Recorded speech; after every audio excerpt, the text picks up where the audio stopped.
Magandang araw mga kapatid. Parang nagugulahan na tayo po ang mga Pilipino dahil sa itong controversial issue ng flood control project dyan po sa Pilipinas. Left and right na po mga allegations ngayon, but no evidence, no proof po to support ang mga claims ng mga parties concerned. Parties concerned dito po sa flood control project, anomalous deals dyan po sa Pilipinas. Hot issue na ito po ngayon, and natuloy-tuloy po. I don't know when we are going to stop this thing. I don't know kung kailan ang mga tao involved dito po sa anomalya po will be put to jail or behind bars po. Kahapon, Monday, September 8, ang Blue Ribbon Committee under the chairmanship of Senator Rodante Marcoleta, they conducted the third hearing, and lumabas doon po during the hearing ang mga pangalan ng mga congressmen involved sa anomalya. Hindi lang mga congressmen, but also ang mga pangalan ng mga Department of Public Works officials and personnel po, top officials yun po, And nagulo, and medyo ang mga kongreso po, mga congressmen natin, medyo hindi nagustuhan po ang revelation ni Pacifico, Mr. Pacifico, Diskaya, together with his wife, si Sara Diskaya po. They are one of the 15 contractors po na identified ang presidente natin, si President Bongbong Marcos, na involved sa itong very controversial, anomalous enforcement, implementation, and awarding of flood control projects nationwide dyan sa Pilipinas. And today, mayroon tayong House of Representatives, ang TRICOM Committee po, they conducted ang hearing nila. In fact, hanggang ngayon pa, ongoing pa ang hearing ng TRICOM. And mayroon na naman nag-reveal po mga pangalan, mga parties concerned po, mga pangalan involved sa anomalya. And this time around po, hindi lang mga congressmen, but pangalan ng mga senador, pangalan na mga senador, claiming that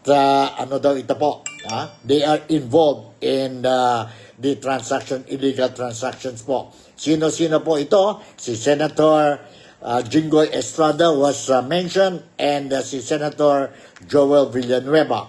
And after that thing was revealed by no less than the assistant district engineer, wala na po siya ngayon sa posisyon, si Bryce Hernandez po, revealed talaga ang pangalan nila po, and claim that they also receive the money from this syndicate. We call it syndicate na ito po, kasi top officials are involved, and politicians are involved, and it has been going on for several years na po, and at the expense of the taxpayers' money. So, medyo nagulo na po ang mga tao ngayon, mga Filipinos po, whom to believe. But one thing sure, na maganda po, na lumabas na po. Everybody is saying, a lot of people are saying, imposible po na some senators are not involved in these anomalous transactions. And a lot of people also believe na nag-start dyan po, very positive po, na ang mga congressmen natin po involved din po, not all, but involved din po sa transaction na ito po, illegal transactions of awarding and implementation of flood control projects dyan po sa Pilipinas, nationwide. As what I said, it is nationwide. And finding shows that mayroon na tayo po, mga confirmed, ghost projects po, flood control projects, ghost. Ibig sabihin, in some documents lang po, may projects, but physically, walang projects po. And paid by the government, paid by tayo po, mga taxpayers, mga Filipino, taong bayan po, ginamit ang pera ng taong bayan po. And yes, magulo na ito po, and we don't see, or medyo malayo pa yata ang ending ng sabi natin itong controversy po. But let's hope and pray na the soonest the better po, itong mga culprits will be put behind bars po, no? Put behind bars. And kung pwede po, whatever money they cheated sa gobyerno po, they should return it. Apart from that, returning the money, which I think is very impossible, the whole amount, itong mga parties concerned will be able to return, no? What they have stolen, no? Hindi yun 100%, I don't think so po. It is very impossible. But apart from whatever money we can get, no? Sana po itong mga tao po will also be, the long arm of the law will also, we also make sure that they will be put behind bars. Justice and accountability must be there po para kontento na po ang mga Filipinos. Stick na kayo po dito sa Nick Talk, the Real Talk with Nico, sa programa natin ngayon, September 9 na po. And I will share with you some footages po during the hearing ng TRICOM or House of Representatives this morning po. And until now, it's still ongoing po. But I just want to break the news to you po na mayroon tayong itong dalawang senators na ang assistant district engineer, si Engineer Bryce Hernandez, mentioned or claimed that they are involved. Si Senator Jinggoy Estrada and si Senator Joel Villanueva. Although these both senators po outrightly denied the claim or the allegation of Engineer Hernandez. And of course, mga congressmen mentioned yesterday, dyan po sa Blue Ribbon Committee po, they also denied. Mayroon din tayo po mga video clips po that I'm going to share with you dito sa programa natin. Kaya nga, stay tuned lang kayo po. The only thing po that we can see, or I can see now po, no? Lahat lang ito po, mga allegations, both made by Pacifico and Sara, this Kaya, contractor ito po, mayroon lang sila, ang ebidensya nila po is a ledger lang po. And ledger, pagdating sa korte po, it will not carry weight. Mahirap po. Yung accusation nila na involved 17 congressmen and several officials from the Department of Public Works and Highways po, and other undersecretaries, no? Involved po, pero mahina ang ebidensya po, no? But under the eyes of the public, po, nakikita na natin po, may mga judgment na po ang publiko sa kanila, no? But mahina ang ebidensya. Unless they can show concrete evidence po, showing that they are really involved, itong mga tao, 17 congressmen, no? Then, maganda sana po. On the other hand, today, yun mentioned name ni Senator Jinggoy Estrada, at the same time ni Senator Joel Villanueva po, si Mr. Hernandez po, wala din po concrete evidence po. Wala siyang concrete evidence to support his claim that Senator Jinggoy Estrada and Joel Villanueva is involved in this flood control anomalous projects po. Anyway, sige po, let's start with our program, and stay with me hanggang mamaya, because I will be sharing with you po. I will be sharing with you some of these sabihin natin footages.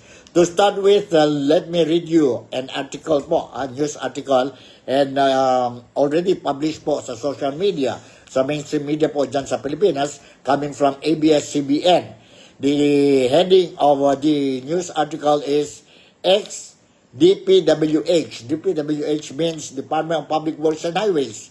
Engineer Tex Estrada Villanueva in alleged flood control anomalies. Nandito po ang detalles ng news article. Former Bulacan 1st District Assistant Engineer Bryce Hernandez today or Tuesday accused Senators Jinggoy Estrada and Joel Villanueva of receiving kickbacks in flood control projects. Grabe, no? Hernandez alleged that some DPWH engineers have become legmen or bagmen for the politicians. Kung tatanungin ninyo po ako kung sino o kanino kami naging bagman, sabi ni Senator Marcoleta kahapon, ligtas ka na. Hindi po ito totoo, sabi ni Hernandez sa House hearing. Si Senator Jinggoy Estrada, Senator Joel Villanueva, Yusek Robert Bernardo, at District Engineer Henry Alcantara is also mentioned po. No? Also mentioned. He accused Estrada and Villanueva of receiving commitments equal to about 30% of the project cost for some floodgates and pumping stations in Bulacan. Imagine that. Yon ang allegation niya. Mabigat yan po, allegation ni Hernandez. Sila Jinggoy Estrada daw, Senator Jinggoy Estrada, at saka si Senator Joel Villanueva received kickbacks po. 30% kickbacks. Grabe, no? He also dubbed Alcantara or Henry Alcantara ang immediate boss niya po as the chief implementator who allegedly talks to politicians in the alleged scheme. Hernandez accused his former boss of receiving 3% of project costs. Lumalabas na po. Estrada said he categorically and vehemently denies the claim made by Hernandez. I challenge him. Let us take a lie detector test before the public para malalaman na. Sabi ni Jinggoy Estrada or Senator Estrada. Alcantara also denied receiving kickbacks or delivering money to politicians. Si Senator Joel Villanueva also the same thing po. He denied. Itong si Hernandez at saka si Alcantara po, ang boss ni Hernandez is si Alcantara. Yun po, body-body yun sila po magpunta sa casino. And millions of money they spend, they lost, they win, they lost, they win sa casino po. Diyan po sa Manila. And not only diyan po sa Manila, sa Soler, sa Okada, and other places, other casinos, diyan po sa Pilipinas, sa Cebu, and other places na may casino po. And they're using fake identification card po because government officials dyan sa Pilipinas, they are banned from going to casinos po. But itong dalawa, together with Mendoza, they managed to get an identification card with a different name. Para po they can go inside the casino and play. Using what? Reportedly, allegedly, kayo nang bahala po, using taxpayers' money. They lost by the millions. You just imagine, si Hernandez is only receiving a monthly salary of 70,000 per month, pesos. But he can afford to buy expensive cars. He can afford to lose millions of pesos sa casino. Saan po nakuha yung pera? Grabe po. And same thing goes to Alcantara and Mendoza po, no? And Mendoza. Nandyan na po. Kanina din po, nandyan na ang mga resource person, witnesses po during the hearing ng TRICOM. And dumating din po si Pacifico Discaya. And he was also grilled by the committee, TRICOM committee members or by the congressman during the hearing today. So, ito po, grabe what is happening sa Pilipinas. One thing sure po, lahat sila po, be it the politicians, be it, sabihin natin, congressmen, senators, be it officials coming from the Department of Public Works and Highways and other government agencies po, no? Lahat sila po involved. Lahat sila involved po. Yan mga concerned parties lang po, no? Concerned or identified sa investigations po, no?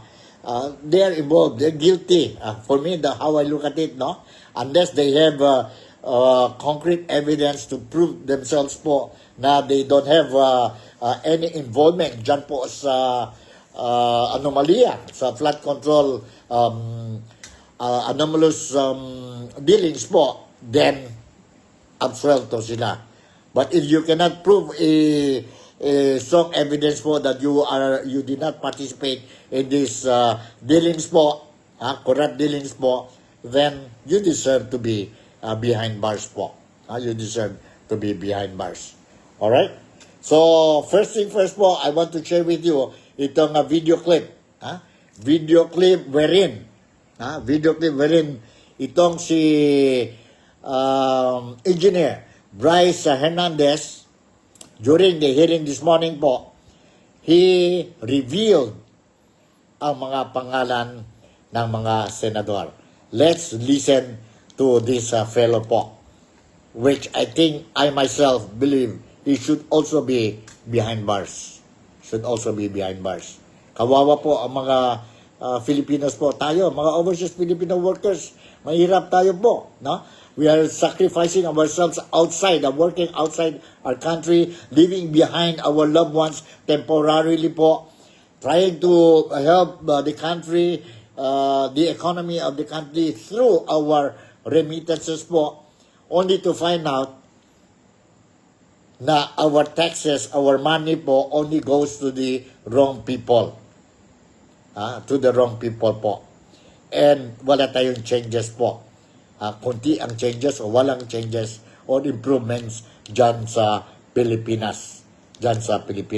Despite all our sacrifices po. Be it outside the Philippines, ang mga overseas Filipino workers, or ang mga Filipinos dyan po sa Pilipinas. Nandito po. Let's watch and listen to this video clip that I have prepared for all of you. Hernandez, dating Assistant District Engineer ng Bulacan First District Engineering Office. Ako po ay na-contempt kahapon sa Senate Blue Ribbon Committee. Habang ako po ay nakadetain, napag-isip po ako at nagdesisyon na maglabas ng ilang nalalaman ko sa flood control project base po sa aking natatandaan sa ngayon. Tama po si Senator Lacson na ang mga engineers ng DPWH ay hindi lang naging legman o bagman na lang.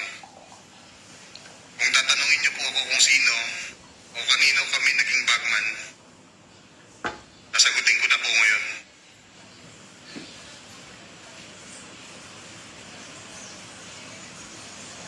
Sabi ni Senator Marcoleta kahapon, ligtas ka na. Hindi po ito totoo.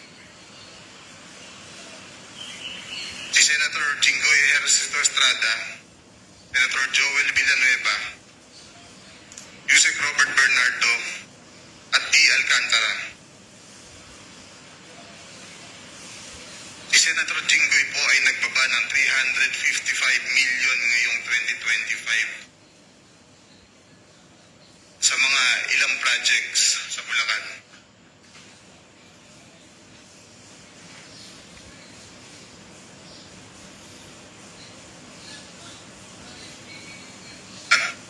Ang sabi po ng boss ko dito ay 30% ang commitment dito. Ang mga projects po na to ay first, construction of flood mitigating structure with pumping station and floodgate, phase 3, Barangay Mercado, Hagonoy, Bulacan, with an allocation of 60 million pesos. Number 2, construction construction of flood mitigating structure with pumping station and floodgate at Mambog Creek, Phase 3, Malolo City, Bulacan, with an amount of 45 million pesos. Construction of flood mitigating structure with pumping station and floodgate, Phase 3, Barangay Iba, Gonoy, Bulacan, amounting to 60 million pesos. Construction of flood mitigating structure with pumping station at Calero Creek, Phase 3, Malolo City, Bulacan, with an amount of 50 million pesos.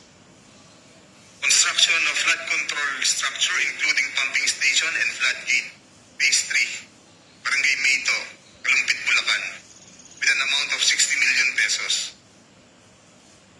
Construction of flood mitigation structure with pumping station and floodgate at Barangay Santo Rosario Creek, Phase 3, Malolo City, Bulacan, with an amount of 40 million pesos. And last, construction of flood mitigation structure including pumping station and floodgate, Phase 3, Barangay Carillo, Agonoy, Bulacan, with an amount of 40 million pesos. And all of that with a total of 355 million pesos, Your Honor. This is supposedly the allocation of which political personality? Senator Jingoy Ejercito Estrada po, Your Honor. Thank you for the clarification. You can proceed with reading the handwritten statement. Chair, may I continue? Let me finish the handwritten statement. Tapos lang po yung handwritten statement. Pagbasa. Nagbaba po si Senator Jingoy at ang kanyang SOP dito ay 30%. As per our District Engineer Henry Alcantara. Dineliver ito nung lumabas ang mga item na to sa GAA. Mga driver namin sa DPWH Bulacan First ang nag-deliver sa kausap nila. Si Christian Santiago at saka si Andre Balatbat. Galing din ito sa utos ni D. Alcantara. Noong 2023 naman, naglabas ng 600 million si Senator Joel Villanueva at ang SOP nito ay 30% din. If I'm not mistaken, sorry, pwede kong sabihin ko po kung anong mga projects na mga line item din. Please proceed with disclosing the line items so the nation may able to tie the line item to the political personality involved. First, rehabilitation of flood control structure along Balagtas River, Barangay Panginay, Huwawa, Phase 3, Balagtas, Bulacan, with an amount of 75 million pesos. Construction of Bukawe River Flood Mitigation Structure, Station 12, plus 589 to Station 12, plus 739, at Barangay Pambang, Bukawe, Bulacan, with an amount of 75 million pesos. Construction of Bukawe River Flood Mitigation Structure at Station 4 plus 204 to Station 4 plus 354 at Barangay Turo, Bukawe, Bulacan with an amount of 75 million pesos. Construction of Bukawe River Flood Mitigation Structure at Station 3 plus 036 to Station 3 plus 236 at Barangay Kaingin, Bukawe, Bulacan. Construction of this also has an amount of 75 million pesos. Number 5, construction of Bukawe River Flood Mitigation Structure, Station 5 plus 466, to Station 5 plus 667, at Barangay Bunlo, Bukawe, Bulacan, with also an amount of 75 million pesos. Construction of Balagtas River Flood Mitigation Structure at Station 3 plus 533 to Station 3 plus 683 at Barangay Santol, Balagtas, Bulacan with an amount of 75 million pesos also. Construction of Balagtas River Flood Mitigation Structure at Station 7 plus 654 to Station 7 plus 804 at Barangay Dalig, Balagtas, Bulacan. Also construction of Balagtas River flood mitigation structure at Station 14 plus 124 to Station 14 to 200 plus 274 at Barangay San Juan, Balagtas, Bulacan. Also with an amount of 75 million pesos and all in all with a total of 600 million pesos. Alright, yun po ang statement, allegation. Allegation pa lang ito po, no? Allegation ito ni Engineer Brice Hernandez po, no? Wala na siya po ngayon sa, sabi natin, sa Department of Public Works and Highways, and he's facing the investigation, and most likely they will be charged with criminal cases, no? Very soon po. And allegation nyo po, the problem is hindi pwede tayo mag-judge sa kanila ngayon po, no? Itong dalawang senador, dahil po ang evidence, mayroon lang yata si Hernandez during the hearing, he was saying that he don't have any proof po except yon retrato and some messages po, no? Messages. And pagdating yon sa korte po, medyo mahirap yon po, mahina talaga yon po ang case na po kung wala siyang concrete evidence po to prove, to show or prove his allegation against the two senators. Po. Mahirap. Parehas din yun po kay kahapon dyan sa Blue Ribbon Committee, wherein itong contractor, si Pacifico Kaya, no? He also named 17 congressmen involved dito po sa anomalya, and several others top officials of this Department of Public Works and Highways. But ang ano niya is only a ledger. So pagdating naman sa korte, medyo mahina talaga yon ebidensya nila. So let's see po, no? And during the hearing, while after or before si Hernandez revealed the names of the two senators, he was asking if kasi in contempt na siya po, ha? The Senate has already cited him in contempt yesterday.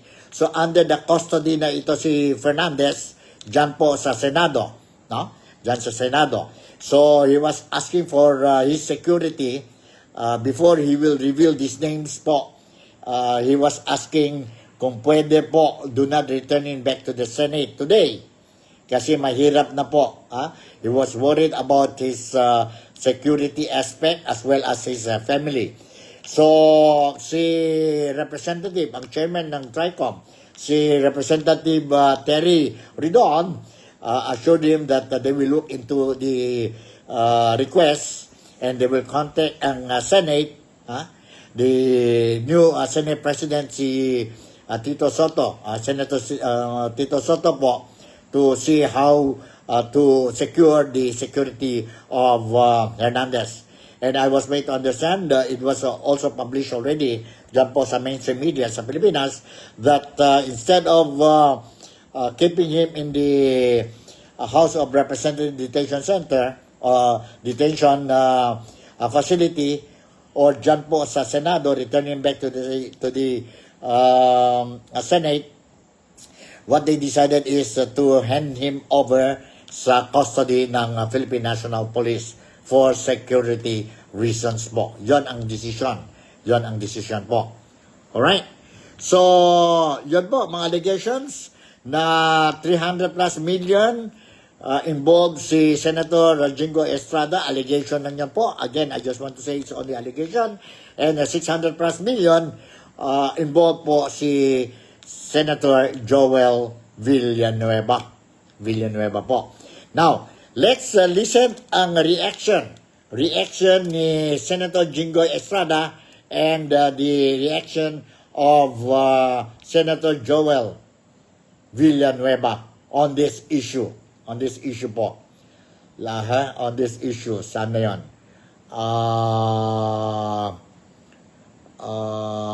216 ba yun? to 16. Nandito po, let's listen to Senator Jingo Estrada, of which he gave his reaction during today's plenary session ng Senate, which started at 3 o'clock this afternoon po. Nandito ang statement niya po. I rise to repudiate the utterly false and baseless accusations made against me by Assistant District Engineer Bryce Hernandez. Una sa lahat, wala akong tinanggap na anumang halaga mula sa mga flood control projects. Gaya ng mga guni-guni nilang flood control projects, guni-guni rin ang sinasabi niyang 30% commitment ko raw. Para sa mga ordinaryo natin mga kababayan, ang mga binanggit ng mga proyekto ay nasa line items ng 2025 GAA or General Appropriations Act. Isang malaking kasinungalingan ang mga pinagsasabi niya para iugnay ang aking pangalan sa mga proyektong binanggit niya na nasa ilalim na ng 2025 GAA na sa isinagawang pandinig sa mababang kapulungan. Mr. President, these claims are not only malicious. They are blatant lies, clearly intended to mislead the public, besmirch my name again, and discredit my continued participation in the Senate hearing.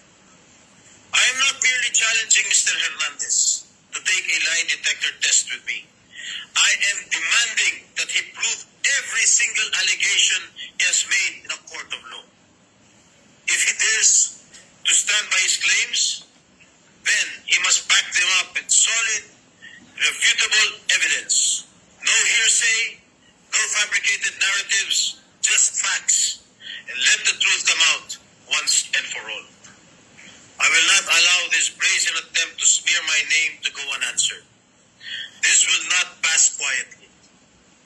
Beyond the administrative and criminal liabilities he may face, I will ensure that Mr. Hernandez is held accountable for perjury and made to answer for his deliberate falsehoods before the proper judicial forum.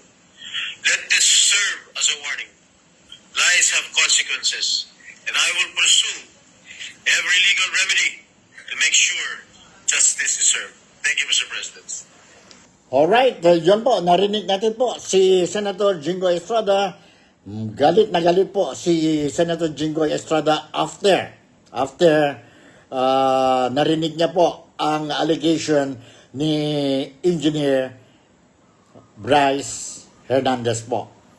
Unless Bryce Hernandez will be able to prove, show strong evidence po or proof dyan po sa allegation niya po against, sabihin natin kay Senator Jingo Estrada po, dagdag po ang kaso niya po. Perjury. One is, yun na, sinabi na nga ni Senator Jingo Estrada, he will push a case of perjury against itong si Engineer Bryce Hernandez. Mahina po ang ebidensya niya po. So, he has to come out with a very strong evidence po to prove his allegation.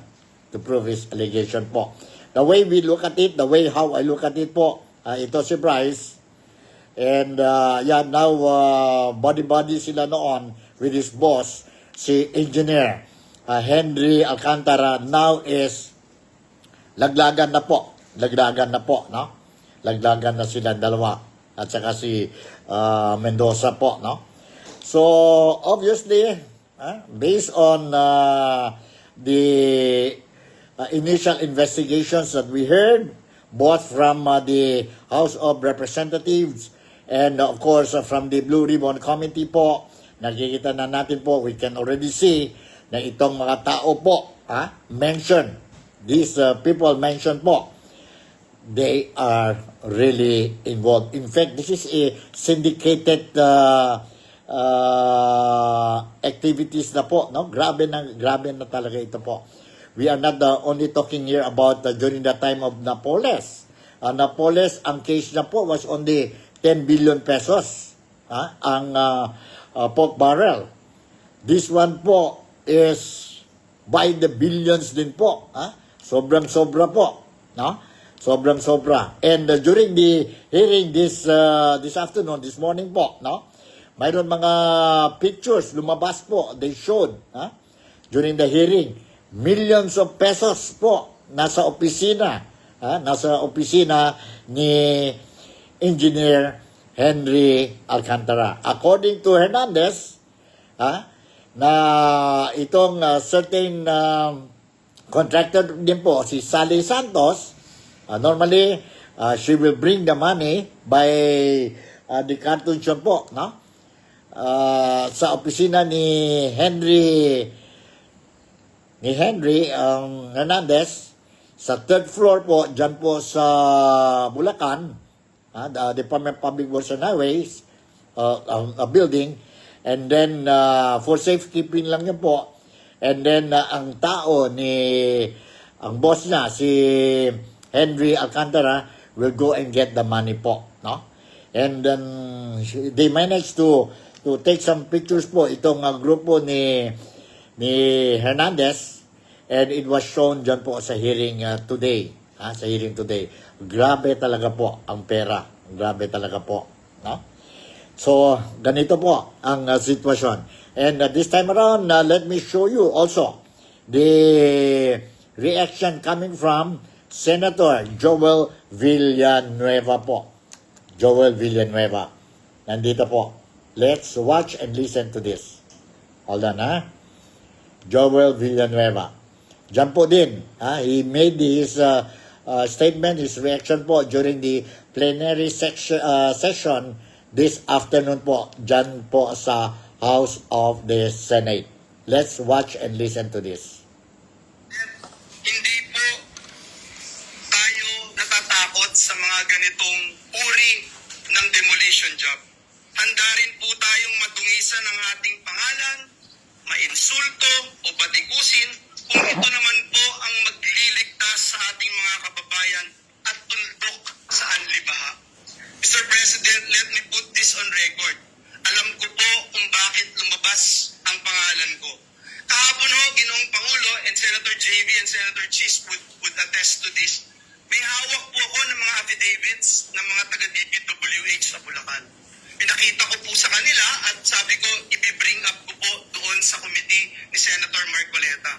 Hindi ko po ito nagawa sapagkat alam naman natin, Mr. President and Majority Leader Mix, alam natin yung nangyari kahapon. So, we were preparing. I didn't get the chance to attend the committee hearing.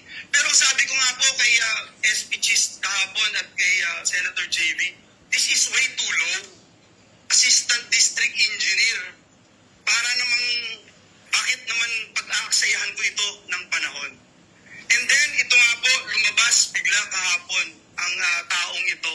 And I'm not trying, Mr. President, na just to defend myself and hit this pawn, Mr. President. Kasi alam naman natin sinong may hawak dito. Kaya ang hiling ko po sa bulwagang ito, ang hiling ko rin sa ating Pangulo, alam ko na sincero po kayo, alam ko po na masakit po sa inyo itong nangyayari, pero klarong-klaro po sinong mastermind, Mr. President. Klarong-klaro po kung nasaan na si Dracula, kung bakit bumaba ang kanyang dugo, kasi hindi na ho malaman kung saan tatago yung bilyon-bilyon o trilyon-trilyon sa lapi. Hindi na alam kung saan kaya bumaba po yung dugo. At mismo si Dracula sinasabi hindi naman niya gagawin ito kung walang basbas ng amo niya. Sino ba ang amo niya, Mr. President? Sino ba ang naglagay sa kanya bilang tagapagbantay ng national budget? So yun lang po, Ginoong Pangulo, ang nais kong sabihin, Mr. President, binanggit ko kahapon ng ating Senate President Chis Escudero yung mga pangalang hindi pwedeng banggitin noon. Pero ngayon, Mr. President, may ginagawa ang Diyos, buhay ang Diyos. Ito pong nangyayaring ito, alam po niya na ito'y maglilid sa katotohanan at ang katotohanan ang magpapalaya sa atin. Uulitin ko po, Mr. President, hindi lang po categorically denying yung pinabatong putik sa atin at para dumihan ang ating pangalan.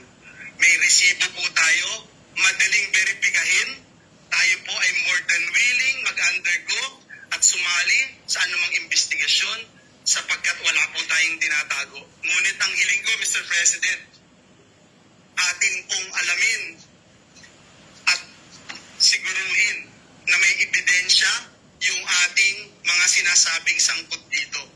At sa mga susunod na pagdinig, bibigay ko po lahat ng aking nalalaman. Wala din po akong sasantuhin gaya ng sinasabi ko noon pa. At Mr. President, I will never betray my principle. I will never, ever, I will never, ever, Mr. President, destroy the name that was given to me by my parents, Mr. President, because it's priceless, Mr. President. The Bible says a good name should be chosen than great riches. Pinalaki po ako ng magulang ko na naniniwala ako sa langit at impyerno. Pinalaki po ako ng magulang ko na naniniwala ako that when you die here on earth, you will face your Creator and immediately into judgment. Pinalaki po ako ng magulang ko na sa impyerno, wala pong graduation. Kahit 1 bilyong taon, kahit 1 trilyong taon, pag ikaw ay nagkasala, pag ikaw ay pinarusahan ng Diyos, wala pong graduation doon. Mr. President, my duty has always been to serve our kababayans, lalong-lalo na po ang mga kababayan kong Bulakenyo who suffer from flooding year after year. And that is where my focus remains, Mr. President, finding real solutions, not engaging in black propaganda.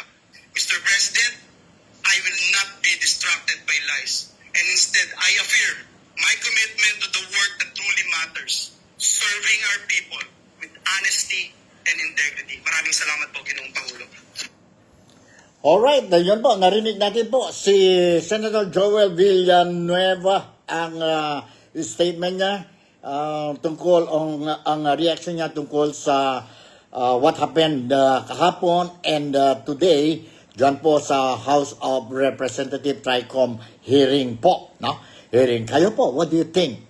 What do you think? Are they really involved or they are not involved? Bahala na kayo po. You think about it. But there is only one thing that I can say is that these are all allegations pa lang po, no? These are all allegations, and the one who made the allegation, it is his burden to show proof. To show proof po.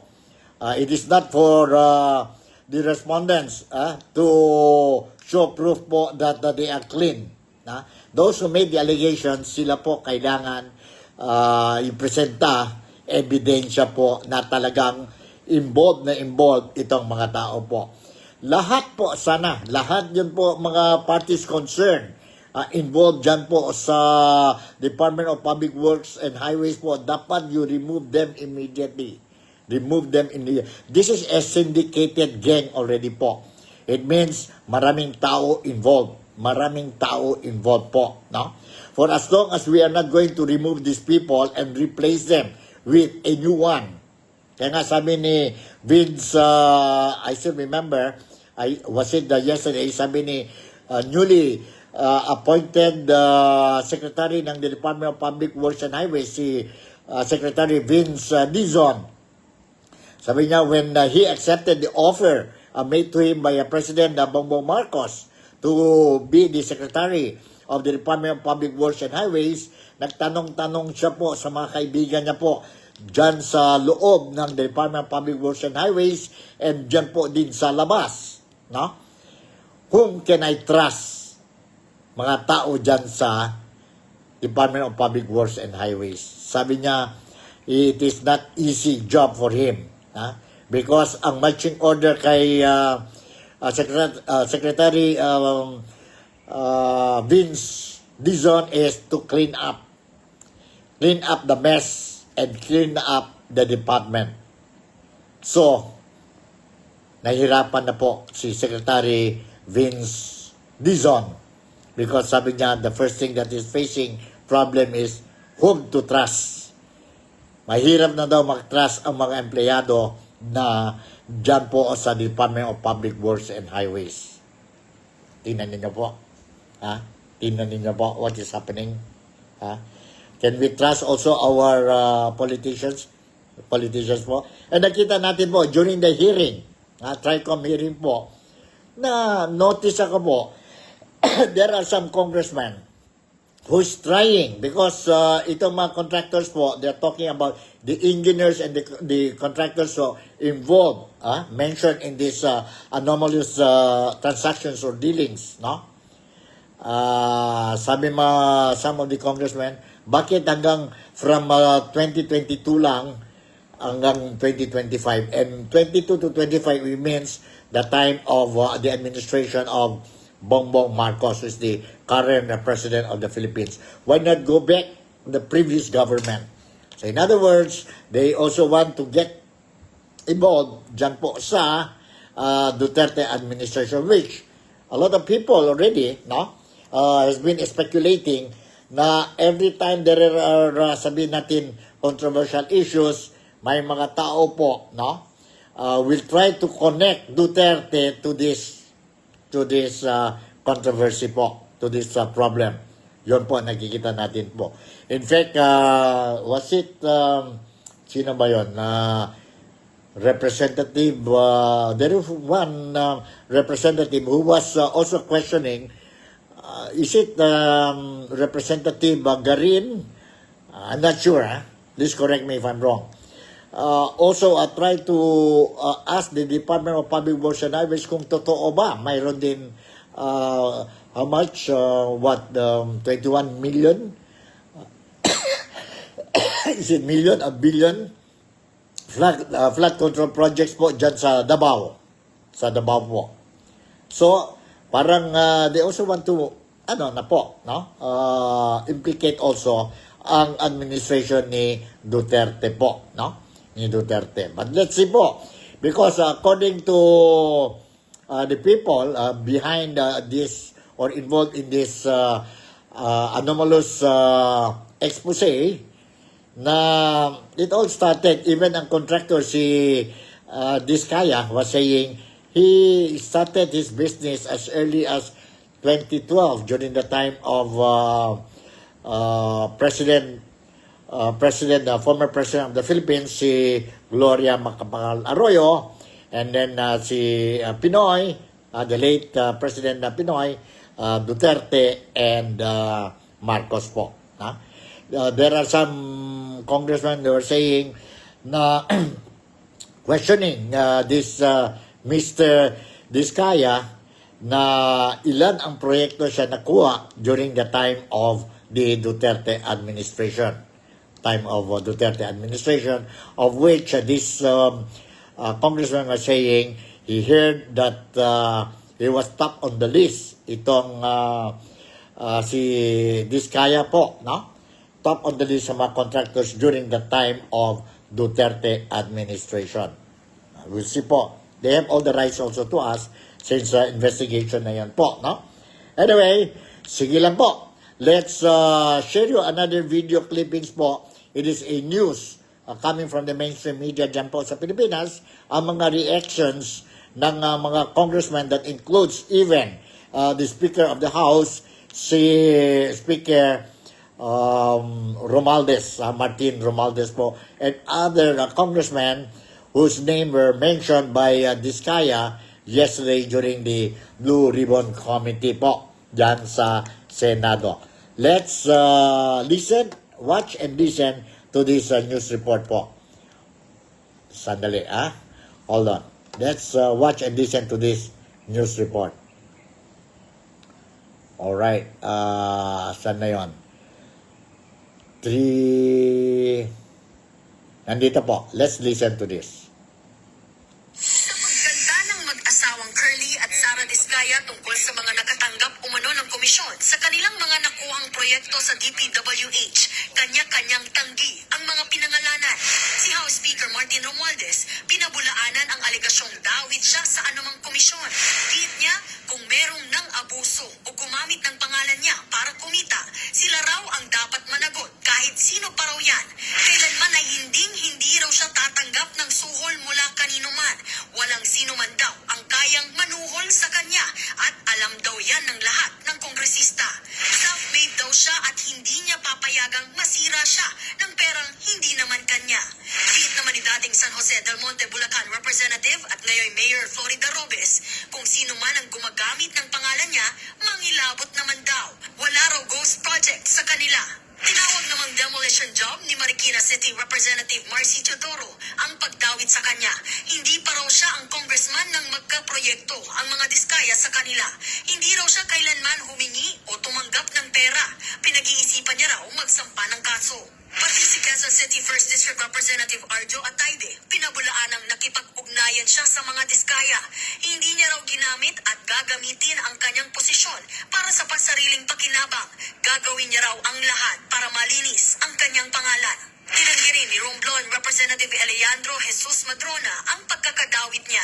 Wala raw siyang proyekto sa mga diskaya, kaya ano raw ang basihan nila na may tinanggap siyang pera. Diit naman ni Occidental Mindoro Representative Lodi Tariela, wala siyang tinatanggap na anumang pera o pabor mula kay Curly Diskaya. Maghahain naman ng reklamo si Quezon City 5th District Representative Patrick Michael Vargas sa mga diskaya. Ano raw ba ang motibo nila? Ni wala raw silang proyekto sa kanilang distrito. Diit naman ni Quezon City 6th District Representative Maria Victoria Copilar, mukhang may political agenda sa pagdawit sa kanyang pangalan. Maghahain din daw siya ng libel case laban sa mga diskaya. Ni Anino, ni Sara o ni Curly Diskaya, di ko nakita. I have never spoken to them, nor have I ever authorized or allowed any representative to deal with them. Itinanggi rin ni Pasig City Representative Roman Romulo ang paratang na tumanggap siya ng komisyon sa mga diskaya. Hindi po ako nakikialam sa bidding sa aming sa DPWH. Hindi ko naman kilala kung sinong nananalo. Nagugulat na lang ako pag nalaman ko na kung sino ang nanalo. Pero again po, hindi po totoo ang mga sinabi niya. Ayon naman kay Ako Bicol Party List Representative Zaldico, walang basehan ang mga akusasyon laban sa kanya. Puro raw chismis at halatang may halo itong politika. Inililihis lang daw nito ang atensyon ng publiko sa mga tunay na sangkot. Nagbabalita mula sa Frontline, Marian Enriquez. Okay, yun po. Narinig natin po ang mga reactions ng mga congressmen. Yun mga congressmen whose name was mentioned during the Blue Ribbon Committee yesterday po dyan sa Senado. Everybody denying. Everybody denying. That is expected po. And yun lang po. The burden is on Diskaya. He has to show proof.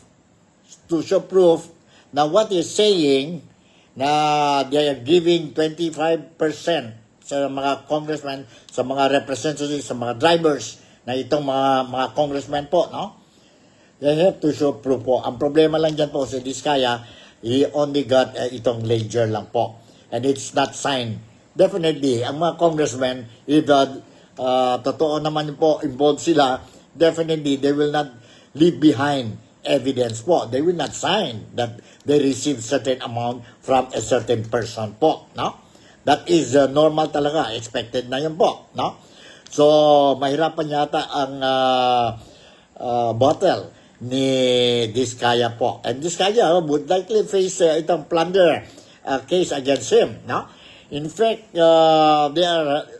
when they revealed yesterday, dyan po sa Senado, sa Blue Ribbon Committee po, no? Itong mga pangalan, they also expressed their intention, husband and wife, si Curly at saka si Sara, they also expressed their intention that they want to be a state witness po. Sabi naman ng Department of Justice, si Secretary Remulla, they have to return first the money before the Department of Justice will consider them approving ang application nila for state witness po. Mahaba yata ang bottle nila po, no? Mahaba yata. And let's see po what will happen. When we talk about the Blue Ribbon Committee, we don't know, yesterday, nag-announce na po si Marcoleta or Senator Marcoleta that the next hearing will be next week. That will be September 16 po. But because of what happened yesterday, change of guard dyan po sa Senado from outgoing former Senate President si Chis Escudero was replaced by Tito Soto, Senator, and now the Senate President si Tito Sen Soto, no? Siya na ngayon ang bagong Senate President. So, I don't know if ang September 16 Blue Ribbon Committee will continue. Why? Because we were made to understand that the administration of Speaker Soto has decided to replace Marcoleta, Senator Marcoleta, Dante Marcoleta, as the chairman of the Blue Ribbon Committee. And this time around, it will be Senator Ping Lacson. Ping Lacson po ang chairman ng Blue Ribbon Committee. Wala pa tayong news whether tuloy po sa September 16 ang next hearing ng Blue Ribbon Committee po. No? Blue Ribbon Committee. In other words po, ngayon, ang grupo ni President Soto, before they are the minority, ilan lang sila po? Senator Soto, Senator Risa Taveras, Senator Bam Aquino, Senator Kiko Pangilinan. 4 lang yata sila no? And ngayon po, majority na sila po, no? Majority na po. Because out of 24 senators, ngayon, minority po, mayroon na lang 9 senators. Sino-sino yon po sila? I'll try to remember. Si Senator Bongo, Senator De La Rosa, si Senator Chis Escudero, si Senator Rolante Marcoleta, si Senator Amy Marcos, si Senator Alan Cayetano, si Senator Joel Villanueva. Ilan na sila po? 1, 2, 3, 4, 5, 6, 7, 8. Meron pa isa. Sino pa ba yan? Ruben Padilla. Ruben Padilla po. So, mayroon silang 9 of opposition ngayon po sa Senado. So, in other words, if there will be a passing of bills po, so to get a simple minority, simple minority during votation po, kailangan pa silang mga 4 pa po, no? 4 pa senador to approve whatever proposed bills that they want to pass. Itong Villar, 2 Villar po, si Mark Villar, Senator Mark Villar, and Camille Villar po is on the other side. On the other side po. But the way how I look at it, wala silang choice po kasi mayroon tayong problema sa negosyo ng tatay nila po. Ng tatay nila po itong water at saka itong mga developing or kumpanya nila po, no? Real properties po. So you cannot blame them. So mayroon tayong opposition instead of 4 ngayon, ngayon nagiging 9 na.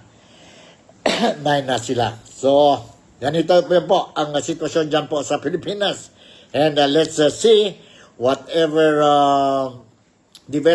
developments mayroon sa Pilipinas po. I will make sure that I will continue to monitor ang situation at kung sakali po mayroon tayong mga breaking news, mga updates po, I might not be the first one to break the news, but definitely po mga kababayan ko dito, kapatid ko po dito po sa Malaysia, be it in West or in East Malaysia po, Sabah and Sarawak, I'll do my level best to keep you updated of what is happening dyan sa Pilipinas po. Dyan sa Pilipinas. Siguro nandito na lang po ang Nick Talk, the real talk with Nico. Ngayon po, dahil wala na tayong masyadong time. And before I conclude itong programa, let me remind you and let me inform you that ang House of Representatives, ang TRICOM, during the hearing today po, they already passed a motion that they are going to invite si Representative Saldi Ko and former Senator Grace po, no? Si Grace po ang chairman ng Finance sa Senado during the 19th Congress, at saka si Representative Saldico po is the appropriate chairman ng House of Representatives po. So, invitation will be given to them. In fact, last week, sabi ni Representative Terry Ridon, they already sent an invitation to Representative or Congressman Saldico to attend the TRICOM hearing. Let's see po kung kailan mag-attend, and we'll make sure that itong si Nikto will cover and make sure that you will be properly informed. Huwag ninyo kalimutan po to like itong Nikto, The Real Talk with Nico, because I did it para sa mga kababayan ko po dito sa Malaysia, sa mga kababayan ko po dyan sa ibang parte ng mundo, ang mga overseas Filipino workers, ang mga friends natin po sa Malaysia, and of course, ang mga kababayan, kapatid natin po dyan sa Pilipinas. So with this, once again, si Nico Fabian would like to say thank you very much for making me a part of your day today. Malaysia, Sabah, the Philippines, God bless us all, and I'll see you in my next episode. Bye. I love you.